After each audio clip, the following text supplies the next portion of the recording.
Assalamualaikum warahmatullahi wabarakatuh. Perkenalkan, nama saya Rahma Aptakarisa dengan NIM 24123266 dari Prodi Sistem Informasi kelas 03. Dan ini rekan-rekan saya. Perkenalkan, nama saya Nindiana Davitria dengan NIM 24123267 kelas SI 03.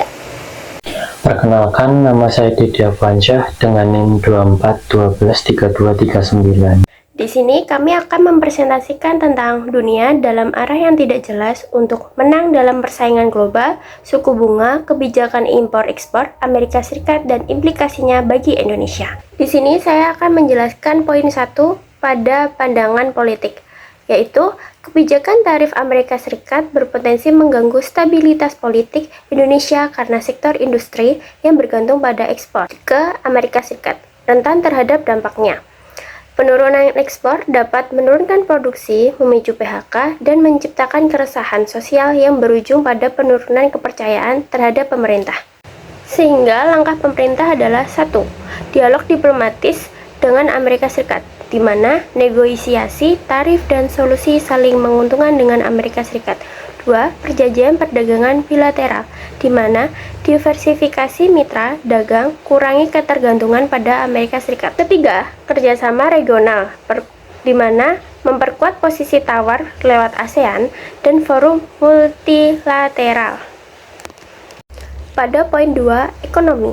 Secara ekonomi, kebijakan tarif dari Amerika Serikat dapat menekan neraca perdagangan dan menghambat pertumbuhan nasional, di mana penurunan ekspor ke Amerika Serikat akan mengurangi pendapatan negara, mengganggu lapangan kerja, dan menurunkan minat investasi asing.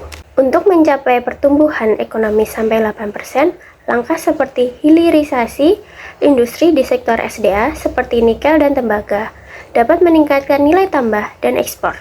Peningkatan infrastruktur, penyederhanaan izin lewat OSS, dan reformasi fiskal penting untuk memperkuat iklim investasi. Pemerintah juga perlu mengembangkan ekonomi digital, e-commerce, dan industri kreatif sebagai sumber pertumbuhan baru yang lebih tahan terhadap krisis global. Yang ketiga, ada sosial. Dalam aspek sosial, dampak ekonomi dari kebijakan tarif Amerika Serikat dapat memunculkan tekanan yang signifikan terhadap kelompok masyarakat berpendapatan rendah dan kelas menengah yang bekerja di sektor ekspor. Potensi meningkatnya angka pengangguran dan menurunnya pendapatan rumah tangga di kawasan industri menjadi ancaman serius terhadap stabilitas sosial. Kemudian ada program sosial.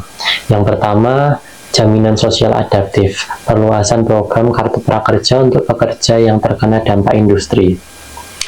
Jadi program ini dibuat untuk membantu pekerja yang terkena dampak industri untuk beradaptasi dan meningkatkan kemampuan kerja mereka.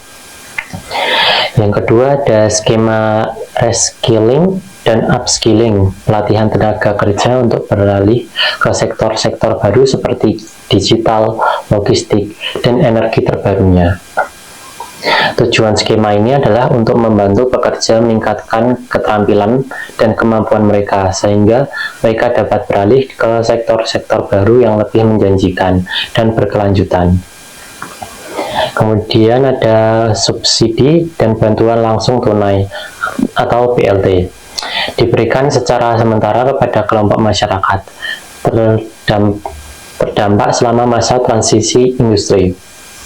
Bantuan ini diberikan secara sementara, artinya hanya selama masa transisi industri, dan bertujuan untuk membantu masyarakat sampai mereka dapat kembali stabil dan mandiri. Yang keempat, teknologi. Pada sisi teknologi, kenaikan tarif atas komponen teknologi dari Amerika Serikat dapat memperlambat adopsi teknologi baru di Indonesia, khususnya di sektor industri, manufaktur, dan digital. Ketergantungan terhadap impor teknologi tinggi menjadi hambatan dalam penguatan kapasitas inovasi nasional. Kemudian ada langkah yang diambil. Yang pertama, meningkatkan dana riset dan pengembangan.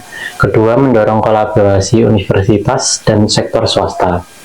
Ketiga, membangun kawasan industri berbasis teknologi. Keempat, memberikan insentif melalui kebijakan TKDN. Di sini saya akan menjelaskan poin nomor 5, yaitu dari perspektif lingkungan, meningkatnya tekanan terhadap industri dalam negeri untuk memenuhi kebutuhan pasar domestik akibat hambatan ekspor berpotensi menimbulkan degradasi lingkungan, terutama jika proses produksi tidak memperhatikan prinsip keberlanjutan. Jadi, integrasi kebijakan lingkungan yang dapat dilakukan oleh Indonesia yaitu pertama, pajak karbon dan energi terbarukan. Mendorong industri menggunakan energi bersih untuk meningkatkan daya saing produk hijau. Kedua, ekonomi sirkular dan industri hijau. Lewat promosi industri daur ulang, limbah nol atau zero waste. Dan terakhir ada insentif ekspor produk ramah lingkungan, yaitu sertifikasi produk hijau untuk pasar global yang semakin sensitif terhadap isu lingkungan. Terakhir, pada poin 6, dari aspek hukum atau legal, kebijakan tarif yang diberlakukan oleh Amerika Serikat dapat menimbulkan persoalan dalam konteks hukum perdagangan internasional. Kebijakan tersebut berpotensi melanggar prinsip-prinsip dasar yang diatur dalam Perjanjian Organisasi Perdagangan Dunia atau WTO. Jika tarif yang diberlakukan secara sepihak dan diskriminatif terhadap produk asal Indonesia tanpa justifikasi yang sah, maka hal ini bisa dianggap sebagai pelanggaran terhadap komitmen multilateral Amerika Serikat. Yang pertama ada diversifikasi pasar ekspor. Indonesia sangat bergantung pada Amerika Serikat, sehingga rentan terhadap kebijakan proteksionis. Sehingga penting untuk memperluas ekspor ke pasar baru seperti Afrika, Asia Selatan, dan Timur Tengah. Contohnya yaitu seperti ekspor ke India meningkat 33% pada tahun 2023, menunjukkan potensi besar yang dapat dimanfaatkan. Yang kedua, hilirisasi sumber daya alam. Indonesia memiliki banyak nikel dan tembaga. Hal itu bisa menciptakan nilai baru serta membuka lapangan pekerjaan baru pada industri. Contohnya, proyek industri baterai kendaraan listrik di Morowali yang melibatkan investor dari Tiongkok dan Korea Selatan sebagai contoh komplet transformasi industri. Pada bagian rekomendasi pada poin 3 yaitu peningkatan riset dan pengembangan atau biasa disingkat R&D. Saat ini R&D Indonesia hanya sekitar 0,2% dari PDB, jauh lebih rendah dibandingkan negara maju. Sehingga untuk mengatasi itu perlu kerjasama antar kampus, industri, dan lembaga riset untuk menciptakan inovasi. Selain itu, pemerintah perlu memberikan insentif bagi perusahaan yang mengembangkan teknologi lokal melalui kebijakan TKDN. Pada poin 4, yaitu peningkatan kualitas SDM. Meningkatkan kualitas sumber daya manusia melalui pendidikan vokasi dan program kartu prakerja. Selain itu, pertumbuhan pada sektor digital semakin naik, sehingga dibutuhkan tenaga kerja yang terampil di sektor digital. Sehingga pelatihan diperlukan untuk meningkatkan kualitas SDM.